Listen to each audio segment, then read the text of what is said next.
नमस्ते। कार्यक्रम प्रस्तुता सागर गिरी। कार्यक्रम बजार दर्पणमा छु। मसँग यति बेला हुनुहुन्छ पोखरा स्टिल फेब्रिकेटर्स एसोसिएसनका अध्यक्ष र लायन्स डिस्ट्रिक्ट 325B1 क्लस्टर प्रमुख हुनुहुन्छ उहाँ र Giri metal workshop Giri hardware सप्लायर्सका सञ्चालक हुनुहुन्छ। सफल युवा व्यवसाय विभिन्न सङ्घ संस्थामा आबद्ध व्यक्तित्व हुनुहुन्छ। कार्यक्रममा स्वागत छ सर। धन्यवाद सागर भाइ। सरले यो व्यवसायमा लाग्नको लागि प्रेरणा कसरी मिल्यो? सर्वप्रथम त म मेरो भर्खरै युवा अवस्थामा प्रवेश गर्दै गर्दा म आफ्नो शैक्षिक क्षेत्रलाई थोरै छोडेर जब पोखरा प्रवेश गरेँ, म केही समय व्यावसायिक प्रतिष्ठानमै जबको सिलसिलामा केही समय बसेँ।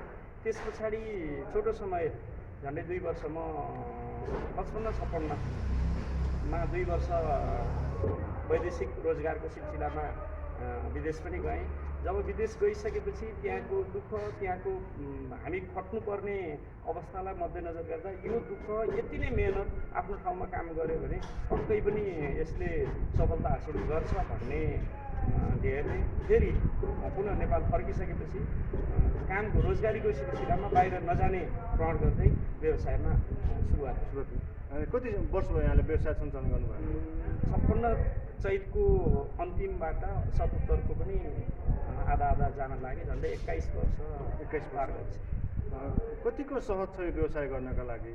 यहाँ गिरी मेटल वर्कसप पनि यहाँको छ, यहाँको गिरी हार्डवेयर सप्लायर्स पनि छ। यी व्यवसाय गर्न कतिको सहज छन्? व्यवसाय गर्न अब हरेक व्यवसायमा चुनौती छ। सङ्घर्ष नगरिकन काहीँ पनि सफलता हासिल गर्न सकिँदैन। अब त्यो भन्दै गर्दा हामीलाई थोरै स्रोत र साधनमा ठुलो व्यवसाय सञ्चालन गर्न त पक्कै पनि कठिनता छँदैछ।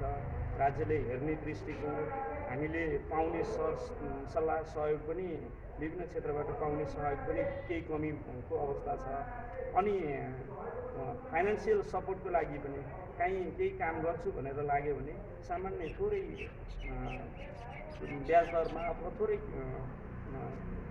लगानीमा काम गर्छु भनेका व्यक्तिलाई ब्याङ्कहरूले दिने सब्सिडीमा पनि सामान्य 5-7% अथवा 8-10%मा भनेर लिएको ऋण लियो भने 1 वर्ष नपुग्दैमा 14-15%सम्म पुर्याइदिने यो उतार चढावले गर्दाखेरिमा एउटा टार्गेट बनाएर व्यवसाय गर्दै गरेको व्यक्तिलाई सामान्य उदाहरणको लागि म यहाँलाई भन्न चाहन्छु, लगभग 6-7% ब्याज दरमा भनेर लोन लियो।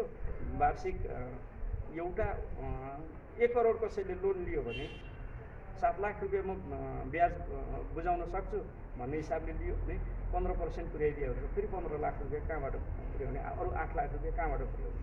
त्यो किसिमले चाहिँ व्यवसाय गर्नलाई एकदमै कठिनता छँदैछ। तैपनि दुःख गरे अनुसारको फल आफ्नै ठाउँमा दुःख गऱ्यो भने पक्कै पनि प्राप्त हुन्छ। कोरोनाको बेला छ, यति बेला लकडाउन खुल्ने बन्द भइ नै रहेको छ। यो अवस्थामा यहाँले आफ्नो व्यवसायलाई कसरी सहजीकरण गर्नुभएको छ? हार्डवेयरको व्यवसाय ट्रेड बिजनेस भएको कारणले अलिकति कठिन नै छ अवस्था।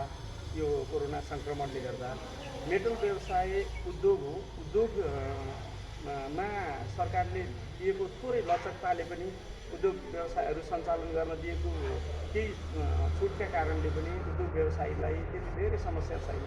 तर अब बजार अस्तव्यस्त छ। बजार निर्माणका कामहरू, नयाँ निर्माणका कामहरू एकदमै कम हुँदैछन्। मान्छेको आर्थिक अवस्था दिन प्रतिदिन खस्कँदो छ। जब आर्थिक अवस्था नै खस्कँदो भइसकेपछि नयाँ निर्माणका कामहरू कम हुने नै भए। नयाँ निर्माणका काम कम भएपछि मेटल व्यवसायको काम पनि कम हुनु त स्वाभाविक नै हो। त्यो कारणले गर्दा पनि अबको भोलिका दिन भनेको अलिक जटिल जर्जर अवस्था छ। अहिले यति बेलासम्म त पुराना पहिल्यै बुक भइसकेका कामले गर्दा पनि त्यति धेरै समस्या भयो जस्तो चाहिँ मलाई लाग्दैन। समग्र मेरो आफ्नो हदमा समस्या नभए पनि व्यवसायीहरूलाई चाहिँ अलिकति कठिन परिस्थिति चाहिँ छ। यहाँले विभिन्न ब्याङ्कबाट ऋण झिकेर व्यवसाय गर्दै हुनुहुन्छ। यो बेलामा कसरी सहजीकरण गर्नुभएको छ? किस्त तिर्नु पऱ्यो, ब्याज पनि तिर्नु पऱ्यो, कठिन छ अवस्था। यहाँले यो अत्यन्त सान्दर्भिक प्रश्न पनि उठाउनु भयो। जसको खातामा ब्यालेन्स छ उनीहरूको त ब्याङ्कले कुरुकुरु काटिदिएछ, कभर भयो। जसको ब्याङ्क ब्यालेन्स छैन अनि व्यवसाय गरेर व्यवसायबाट आएकै रकमले किस्ता बुझाउनु पर्ने अवस्था छ। यहाँ अत्यन्त अवस्था जर्जर छ भन्ने मलाई लाग्छ। मेरो आफ्नै हदमा पनि झन्डै 3 किस्ता 4 किस्ता चाहिँ बुझाउन नसकेको अवस्था छ, थपिँदै गइराखेको छ। कोभिड लोन भनेर 10% देखि समथिङ 20-25% थप गर्न मिल्ने भनेको ठाउँमा पनि मेरो लोनमा पनि 10% थप भएको थियो। त्यो किस्तालाई पनि पुरा भएन भनेपछि त्यो केही बुझाउनु पर्ने ब्याजलाई पनि पुरा भएन। अवस्था त एकदमै जटिल छ। ब्याङ्कले चाहिँ ताकेता गर्नु स्वाभाविकै, उनीहरूको आफ्नो पेसा आफ्नो ड्युटी पुरा गर्ने स्वाभाविक होला। तर सरकारले पनि केही अलिकति व्यवसायहरूको हितको लागि सम्भव हुन्छ भने केही समयको लागि त्यो ब्याज अथवा किस्तालाई चाहिँ केही पर सार्ने व्यवस्था भइदियो भने पक्कै पनि व्यवसायहरूलाई राहत हुन्छ। स्थानीय सरकार छ, सङ्घीय सरकार छ, प्रदेश सरकार छ।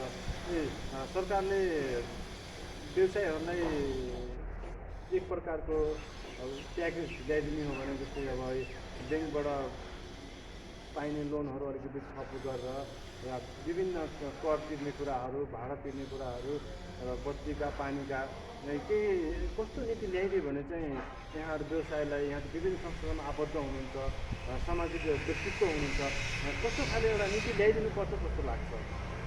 अब सरकारको पोलिसी पक्कै पनि एउटा एक किसिमले पक्कै बनाएकै छ।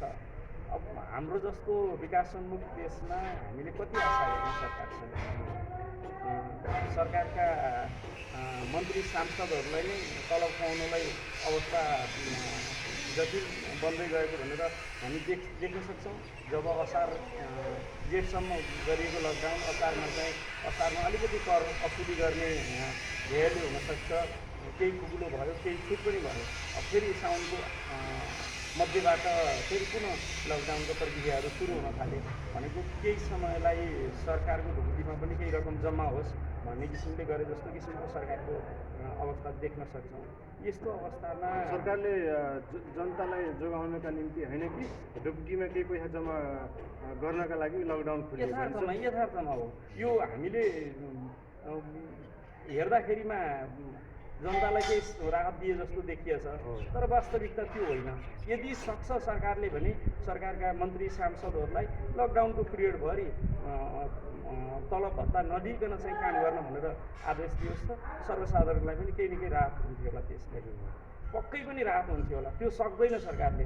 यदि त्यो अवस्था, मैले त सामाजिक सञ्जालमा पनि कहिलेकाहीँ लेख्ने गर्छु। मैले हिजो मात्रै राखेको एउटा पोस्ट पनि अहिलेको यो लकडाउन यो अवस्था भनेको जसको पुस्तौँ पुस्तालाई पुग्ने सम्पत्ति जुटाएर राखेका छन् उनीहरूको परिवारलाई त हानिनलाई चल्नलाई समस्या छैन। लकडाउन जति गरे पनि समस्या भएन। एक दिन किन्यो भने 2 महिना 4 महिनालाई पुग्ने घरमा थन्काएर राख्लान्, उनीहरू बाँच्न सक्लान्।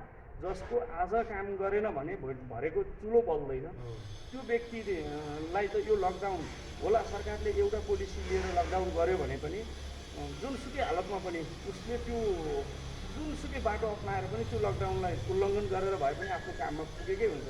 यदि पुगेन भने त भरे बाटोमा भोकै बस्नुपर्छ भने यो लकडाउनको महत्त्व के, अस्तित्व के? भिडभाड त बजारमा त्यसै पनि देखिराखेका छौँ हामी। मैले त मेरो आफ्नो हदमा भन्ने हो भने होला हामीले अपनाउनु पर्ने सुरक्षाका विधिहरू पक्कै पनि अपनाउनु पर्छ। हामी सतर्क रहेर काम गर्नुपर्छ। त्यो यथार्थता हो। रोगसँग हामी जुवारी खेल्न त पक्कै सक्दैनौँ।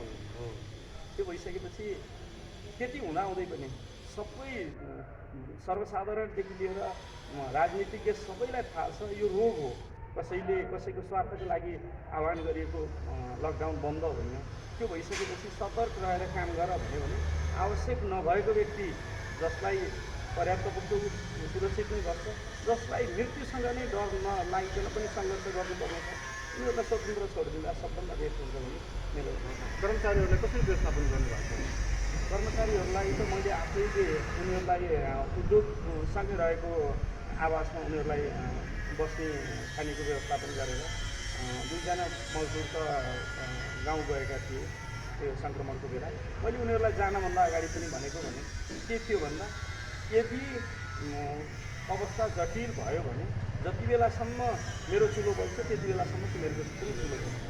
त्यो अवस्था मेरो चुलो बल्न बन्द भयो भने तिमीहरूको पनि रोकिएला। त्यो भएपछि तिमीहरू जान पर्दैन, बाँच्ने आधार म यहाँ बनाउँछु भनेर नै राखेको थिएँ।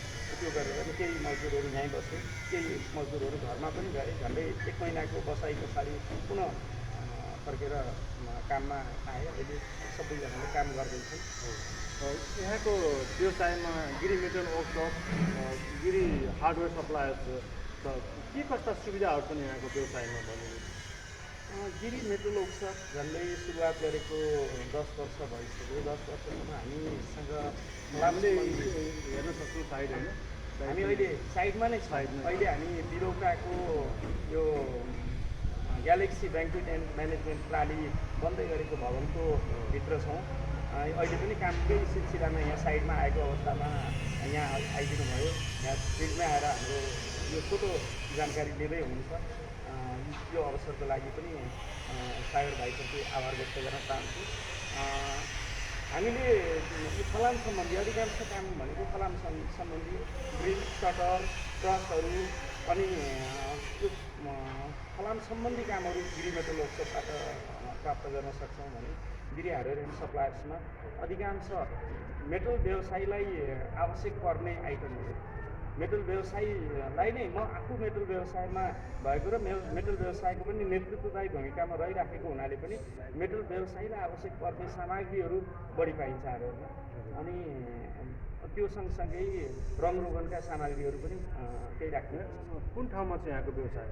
व्यवसाय लामाचौर 16 इन्जिनियरिङ कलेजभन्दा झन्डै 100-150 मिटर माथि। यो भिडियो हेर्नु सम्पूर्ण महानुभावहरूलाई आह्वान गर्न चाहन्छु। पोखराको लामाचौरमा इन्जिनियरिङ कलेजको छेउमा Giri metal workshop, Giri hardware suppliers रहेको छ। त्यहाँ गएर विभिन्न सेवा सुविधाहरू लिन सक्नुहुन्छ। अहिले हामी उहाँले कार्य गरिरहेको साइडमै छौँ। यो ग्यालेक्सी ब्याङ्क्वेट एन्ड म्यानेजमेन्ट फेरि आफ्नो वासस्थानमा आउँदा 1 घन्टा लाग्यो, खाना खाँदा जाँदा हामीसँग 2-2.5 घन्टा आउन जानमै लस्ट हुन्थ्यो। अनि 1 बजे फेरि हामी 1 बजे 1:30 बजे ड्युटीमा पुग्थ्यौँ। बेलुका 5:30 बजीसम्म काम गर्दा बल्ल 8 घन्टा पुग्थ्यो भनेको। अनि 5:30 बजी उहाँ छुट्टी भइसकेपछि हामीलाई गाडी लिन आउने 6 बजे आउँथ्यो। हामी निवासमा आइपुग्दा 7 बज्थ्यो। बिहान 4 बजी उठेको मान्छे 7 बजीसम्म दुःख गर्दा 8 घन्टा ड्युटी पुरा हुन्थ्यो। त्यो अवस्थामा अनि एकछिन पनि फुर्सद नपाइने, अर्काको खटनमा काम गर्नुपर्ने, त्यो देख्दा त्यति धेरै नै दुःख आफ्नो ठाउँमा गरियो भने त्योभन्दा बढी मुनाफा पक्कै पनि हुन्छ भन्ने सोचले व्यवसाय सुरुवात गरेको र अहिलेसम्मको अवस्था हेर्दा त्यो राम्रो पनि भइराखेको छ। जुन केहीबाट केही कमाएको रकम लिएर थोरै लगानीबाट सुरुवात गरिएको व्यवसाय, त्यहाँबाट केही सिस्टमहरू सिक्नुभयो, केही सिस्टम सिकियो, अनुशासित कसरी गर्ने, काम कसरी गर्नुपर्ने रहेछ, मजदुरहरूलाई कसरी काम लगाउनु पर्ने रहेछ, केही न केही त सिक्ने अनुभव बटुल्न पाइयो र आएर थोरै लगानीबाट यहाँ सुरुवात गरेको। अब अहिले जे छ, जति बनाउन सकिएको छ, मेरो पुर्खेली सम्पत्ति जे जति छ, मेरो स्थायी घर गोर्खामै बालुन्टारमा वहीँ नै छ। अहिलेसम्मको अवस्था यो 21 वर्षको पिरियडमा जति गर्न सकियो, विदेशको कमाइले होइन, आफ्नै स्वदेशको कमाइले नै गर्न सकियो। व्यवसाय गर्ने युवाहरूलाई के सन्देश दिन चाहनुहुन्छ? व्यवसाय धेरै, हामी त एउटा सञ्जालमा जालोमा प्रवेश गरिसकेका छौँ। हामीलाई जालोले घेरिसकेको छ। बजारमा लिनु छ, दिनु छ, एउटा सञ्जालमा एउटा व्यवसायमा हात हालिसकेका छौँ। अहिले पनि धेरै व्यवसाय गर्नलाई पनि नहुने अवस्था त होइन, तर बाटोहरू अझै धेरै छन्। अहिले अवसरहरू जहाँ सङ्क्रमण छ भनेर हामी रोकिएर बस्नुपर्ने छैन। यो सङ्क्रमणलाई पनि हामीले अवसरका रूपमा लिन सक्छौँ। यति बेला के चाहिँ आवश्यक छ? सङ्क्रमणलाई जसरी सरकारले अवसरको रूपमा लिन्छ भने हामीले पनि आफ्नो अवसरको रूपमा व्यवसायको रूपमा लिन सक्छौँ। एकदमै हामीले यो अवस्थामा के चाहिँ गर्न सकिन्छ, हामीले त्यो बाटोमा समयअनुसार चल्न सकेन भने त पछाडि परिन्छ।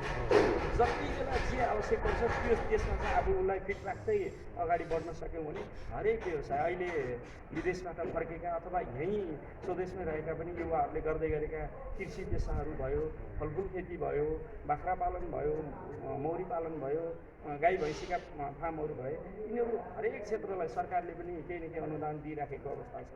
र हामीले पनि यहाँ अबको चुनौती के छ, अब उदाहरणको लागि अहिले हामी यहाँ अहिले galaxy banking and management event प्रालीमा हामी यहाँ बस्दै गर्दा यहाँ पनि भर्खरैको युवाहरू हुनुहुन्छ, यसको ओनरहरू, जसको उमेर 22-25देखि 28-30 वर्षको उमेरमा हुनुहुन्छ। झन्डै 3-3.5 करोडको लगानीमा एउटा प्रोजेक्ट सञ्चालन गर्दै हुनुहुन्छ। अबको युग भनेको, अबको बेला भनेको हामी कुनै पनि आफ्ना कार्यक्रमहरू गर्नु पऱ्यो भने ठुलो ठाउँ हामीलाई पार्किङदेखि लिएर ठुलो हलकै आवश्यकता पर्ने अवस्थालाई मध्यनजर गर्दै उहाँहरूले यो गर्नुभएको छ। यो उहाँहरूको सोच अरू कोरोना सङ्क्रमणका कारण घरमा थन्किएर बस्नुभएको छ होला, उहाँहरूले यो सङ्क्रमणकै अवस्था सुरु भएदेखि सुरुवात गर्नुभएको सम्भवतः यो भवन कम्प्लिट हुँदाखेरिमा कोरोना सङ्क्रमण कोभिड-19 को प्रकोप पनि न्यूनीकरण भएर सञ्चालनमा आउने अवस्था हुनसक्छ। यही हो, समयअनुसार गरे पनि हुन्छ नि त। गऱ्यो भने मलाई रोग लाग्छ कि म के मर्छु कि मलाई के हुन्छ कि त्यो डर हो, हामी पनि भेट हुन्थेन होला होइन। त्यो जस्तै अस्ति मेरो साथसँग भेट भएको थियो, उहाँसँग हामीले कुरा गरेको थियौँ। तर कोरोनाको महामारी चाहिँ के गर्ने भन्दाखेरि कोरोनाको बारेमा कुरै नगर्नुहोस्, मलाई कतिचोटि लाग्यो कतिचोटि गइसक्यो। तपाईँ हामीले चेक गरेका छैनौँ। यदि परीक्षण गरेको भए तपाईँ हामीलाई पनि अहिले पनि छ कि, अथवा हामीलाई त एन्टिबडी शरीरमा उत्पन्न भइसकेर पनि कोरोनालाई परास्त गरेर हामी फेरि फिट भएका होला। उदाहरणको लागि नेपालमै मात्रै झन्डै 20,000 भन्दा धेरै कोरोना सङ्क्रमण कोभिडको सङ्क्रमणबाट निको भइसक्नुभएका व्यक्तिहरू नेपालमै पनि हुनुहुन्छ। भनेपछि यसलाई त कुनै औषधि बनेको त छैन, भ्याक्सिन बनेको त छैन, आफै निको हुन्छ भने हामी यो कोभिडसँग डराएर पर्सेर घरभित्र बस्नुपर्छ भन्ने चाहिँ मलाई लाग्दैन। सुरक्षित रहनु, सचेत रहनु एकदमै जायज छ। तर त्यति हुँदाहुँदै पनि सचेत रहँदै गरेर पनि तपाईँ हामीले गर्नुपर्ने कामहरू होला। घरमा परिवार कोही दीर्घरोगी हुनुहुन्छ, वृद्ध हुनुहुन्छ भने उहाँहरूको सम्पर्कमा सकेसम्म सुरक्षित किसिमले गइदिनु। प्रथम कदाचित उहाँहरूलाई सङ्क्रमण लाग्यो भने उहाँहरू रिकभर हुन गाह्रो हुनसक्छ। त्यो अवस्था छ भने त्यहाँ सचेत रहनु एकदमै जायज छ। तपाईँ हामी जस्तो युवा अथवा हामी इम्युनिटी पावर पक्कै पनि बढी छ भन्न सक्ने खालको व्यक्तिहरूले पनि फेरि सङ्क्रमण लाग्छ कि भनेर प्रसिद्ध भएर घरमै बस्यौँ भने भोलिका दिन भनेको यो अर्थतन्त्र नै चलायमान हुने अवस्था हुँदैन। भावी योजना के गर्दै अब मेरो व्यावसायिक रूपमा त्यसैलाई समुन्नत बनाउने तर्फमै लाँदैछ। सँगसँगै हार्डवेयर व्यवसाय पनि सुरुवात गरेको 4 वर्ष भयो, त्यसलाई पनि निरन्तर एउटा पाटोमा छ। सँगसँगै मेरो अलिकति सामाजिक क्षेत्रमा पनि अलिकति अग्रसर रूपमा लाग्दै गरेको हुनाले लायन्स क्लब्स इन्टरनेसनल डिस्ट्रिक्ट 325 बिएक नेपालको अहिले क्लस्टर 26 अन्तर्गत क्लस्टर प्रमुखको जिम्मेवारी सम्हालेर पनि बसिराखेको छु। मलाई सामाजिक कार्य गर्न पाएँ भने अत्यन्त खुसी लाग्छ, आत्मसन्तुष्टि हुन्छ। जीवनमा आउँदा रित्तै आइएको थियो, जाने पनि रित्तै नै हो भनेपछि कमाएको केही हिस्सा आफूभन्दा कम अवसर प्राप्त व्यक्तिलाई सहयोग गर्न पाइयो भने पनि त्यो जति आत्मसन्तुष्टि, त्यो जति ठुलो महान पुण्य कार्य अरू केही पनि हुँदैन। हामीले जति भजन कीर्तन भनेर मन्दिर धाउने र ढुङ्गाका मूर्तिमा भेटी चढाउने गरेर त्यसले सफलता पक्कै पनि आत्मसन्तुष्टि पक्कै दिँदैन। मेरो मान्यता जहाँ पीडामा छटपटिएका हातहरू छन्, मुखहरू छन्, तिनीहरूलाई केही गर्न सकियो भने सबभन्दा महत्त्वपूर्ण छ त्यो नै लाग्छ। हामी अन्त्यमा चाहन्छ यो भिडियो हेर्ने भने सम्पूर्ण महानुभावहरूलाई के भन्न चाहनुहुन्छ? सर्वप्रथम त हाम्रा यी संवाद हेरिदिनु भएकोमा यहाँहरूप्रति आभार व्यक्त गर्न चाहन्छौँ। हामी अहिले यो अवसरको लागि माछापुच्छ्रे एफएमका भाइ सागर गिरी।